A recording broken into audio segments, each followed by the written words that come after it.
Assalamu alaikum warahmatullahi wabarakatuh. So in today's class we are going to discuss about chapter 6 Africa of 7th class. ठीक है ना guys? सो आज की class पे अपन जो है ना सोशल का जियोग्राफी है 7th क्लास का, जिसका चैप्टर नंबर 6 है, नाम है अफ्रीका, एक कॉन्टिनेंट है. सो उसके बारे में जानने की कोशिश करेंगे. ठीक है ना? सो इसके ये चैप्टर का मैं पूरे अच्छे से जो है ना तज्ज़िया किया हूँ. इम्पॉर्टेंट जो भी टॉपिक्स हैं उन तमाम के शॉर्ट नोट्स तैयार किए हैं. सो आपके लिए आसानी होगी एग्ज़ाम्स में प्रिपेयर करने के लिए. So just go through the video. इंशाल्लाह it will be helpful for DSC and TET and other exams where Africa is going to be covered. ठीक है? So let's start. So first is Africa. Africa पहले तो है क्या? It is a vast plateau. ठीक है ना? उसके बाद यहाँ की हाईएस्ट पीक कौन सी है? किलिमंजारो, जो कि तंजानिया में मौजूद है. ठीक है? उसके अलावा यहाँ की लार्जेस्ट बोलिए या फिर लार्जेस्ट लेक बोलिए. सो इसका नाम क्या है? लेक विक्टोरिया, जो कि फ्रेश वाटर लेक भी है. दुनिया के सबसे बड़े फ्रेश वाटर लेक्स में से एक है ये. ठीक है? So this is about highest peak and largest lake. उसके बाद इसके अंदर चंद नदियां हैं जो कि बड़ी बड़ी हैं. सो वो कहाँ जाके गिर रही हैं वो देखेंगे. सो फर्स्ट इज़ रिवर नाइल, जो कि जाके गिर रही है मेडिटेरेनियन ओशन में. मेडिटेरेनियन ओशन बोलिए या सी बोलिए. ओके. उसके बाद नाइजर, जो नाइजर रिवर है वो जाके गिरती है अटलांटिक ओशन में. उसके बाद कॉन्गो नदी कहाँ जाके गिरती है? अटलांटिक ओशन में. जाम्बेजी नदी इंडियन ओशन में. वोल्टा गल्फ ऑफ जिनीवा में जाके गिरती है. ठीक है? So these are about the rivers and ये जाके कहाँ गिर रही उनका एड्रेस. सो नेक्स्ट देखिए, इसके बारे में थोड़ा नाइजेरिया के बारे में भी दिया गया है.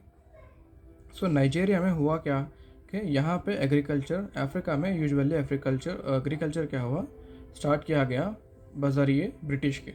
ठीक है? तो ब्रिटिश के ज़रिए क्या हुआ, एग्रीकल्चर स्टार्ट किया गया.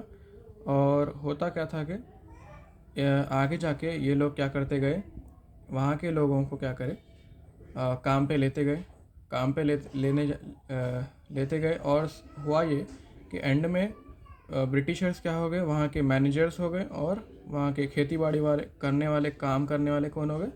Nigerian people and African people हो गए थे. सो ब्रिटिशर्स को क्या है, अच्छा मुनाफा मिल रहा था. उसके अलावा यहाँ पे दो बड़े पोर्ट्स भी हैं, हरिकट एंड वारी पोर्ट. ठीक है ना? So these are the two ports. ठीक है? सो नेक्स्ट अपन जानेंगे क्या बोलते हैं. सो इसके अंदर north Africa and south Africa के बारे में भी दिया गया है. सो नॉर्थ अफ्रीका इज़ क्या है, ये एक एरिड रीजन है. यहाँ पे रेनफॉल बिल्कुल भी नहीं होती. सो जो दुनिया का बड़ा जो डेजर्ट है, सहारा डेजर्ट, वो यहीं से ताल्लुक़ रखता है, यहीं पे मौजूद है. ठीक है ना? जहाँ पे एरिड रीजन है एकदम, यानी कि रेनफॉल बिल्कुल नहीं होती है, ना के बराबर होती है. ठीक है? होती ही नहीं है. उसके अलावा यहाँ से नाइल रिवर भी गुज़रती है. ठीक है ना? उसके अलावा ये नाइल रिवर निकलती कहाँ से है? सो वो निकलती है लेक विक्टोरिया, जो कि अपन ऑलरेडी यहाँ पे पढ़ चुके हैं. Lake Victoria largest lake and largest fresh water lake. ठीक है? So this is about north Africa. ठीक है? So next is south Africa. South Africa क्या है? कालाहारी. साउथ अफ्रीका में क्या है उसकी खुसूसियत कि ये है कि इसके अंदर कालाहारी डेजर्ट मौजूद है. ठीक है? तो this is about south Africa. उसके बाद यहाँ पे अफ्रीका का क्लाइमेट डिस्कस करेंगे अभी. ठीक है? सो अफ्रीका का क्लाइमेट अलग अलग रीजन्स का अलग अलग है. सो सबसे पहले ट्रॉपिक रीजन ये कैसा रहता? बहुत ही वेरी हॉट. और ये ट्रॉपिक रीजन आता कहाँ पे है? Tropic of Cancer and Tropic of Capricorn के दरमियान में जो रीजन रहता, वो रीजन को बोलते हैं ट्रॉपिक रीजन. ठीक है ना? ये बहुत ही ज़्यादा शदीद गर्म इलाका होता है. उसके बाद होता है north and south of Africa. तो यहाँ पे क्या है, मीडियम क्लाइमेट रहता, टेम्परेट रीजन रहता. ठीक है ना? तो इसकी खसूसियत क्या है कि क्लाइमेट कैसा रहता? मीडियम होता है. और टेम्परेचर कैसा होता है, टेम्परेट रीजन कहलाता है, इसलिए रीजन क्या कहलाता है, टेम्परेट रीजन। उसके बाद होता है सेंट्रल एंड वेस्टर्न अफ्रीका। सो यहाँ पे कैसा होता है, हैवी रेनफॉल होती है, ठीक है। So this is about central and western Africa.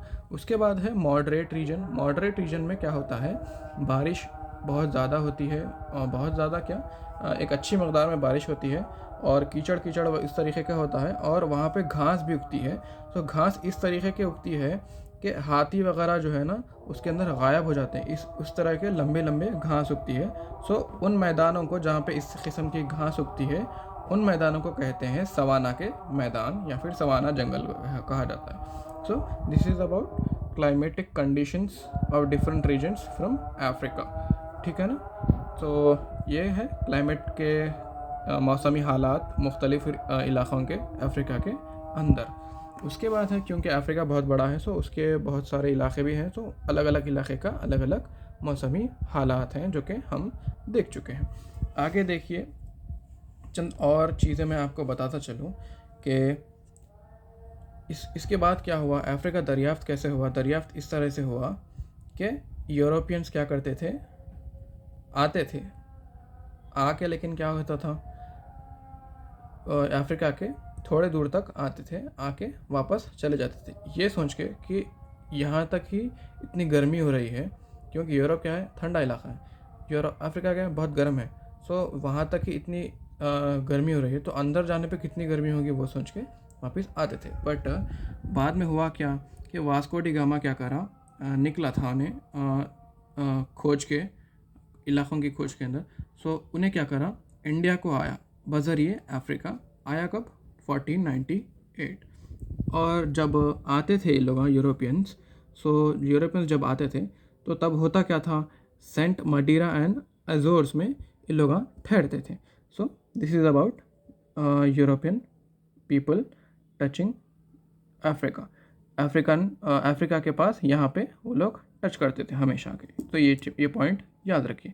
उसके बाद Indians and Indian Arabs and European people Africa को किस तरह से जानते हैं बोले तो, इंडिया एंड अरब्स वो अफ्रीका का ईस्टर्न कोस्ट जानते हैं, उन लोग को ईस्टर्न कोस्ट लगता है अफ्रीका का, वही यूरोप को नॉर्थर्न कोस्ट लगता है अफ्रीका का, ठीक है। उसके अलावा अफ्रीका स्लेव ट्रेडिंग के लिए भी क्या है, मशहूर है।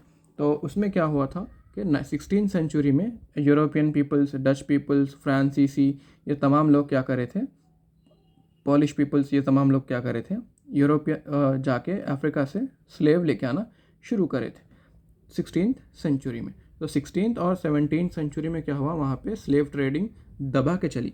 फिर उसमें हुआ क्या कि इसका अंत करीब आया और वो ख़त्म होने लगी 19th सेंचुरी 1860 के अंदर। सो this is about slave trading, it's start and it's and, ठीक है। So this is about slave trading. उसके अलावा यहाँ पे क्या हुआ अफ्रीका में, अच्छा एक और चीज़, अफ्रीका का देखिए एक और चीज़ क्या है कि यहाँ पे गोल्ड और डायमंड्स के बहुत बड़ी बड़ी खदानें मौजूद हैं, जो कि आज तक भी यूरोपियंस के हाथों के अंदर है, मतलब वो लोग ही उसको चला रहे हैं, ठीक है। So this is about gold and diamond minerals of Africa. उसके अलावा क्या है, ज़ाम्बिया एंड जिम्बाब्वे, यहाँ पे क्या है, माइंस ऑफ कॉपर मौजूद है, ठीक है। So this is about different things covered in this topic. Lesson के अंदर ये तमाम चीज़ें मुकम्मल की गई थी। सो आई होप आप लोग को समझ आ गए होंगे, इम्पॉर्टेंट जो भी था मैं डिस्कस कर चुका हूँ। Once go through the video again and again, you will get it, इंशाल्लाह अच्छे से समझ आ जाएंगे आप लोग को, ठीक है ना। चलिए, thank you so much for watching. I hope आप लोगों को ये वीडियो पसंद आ रहा होगा। इंशाल्लाह कल से अपन 8th क्लास का स्टार्ट करेंगे। Thank you so much for watching.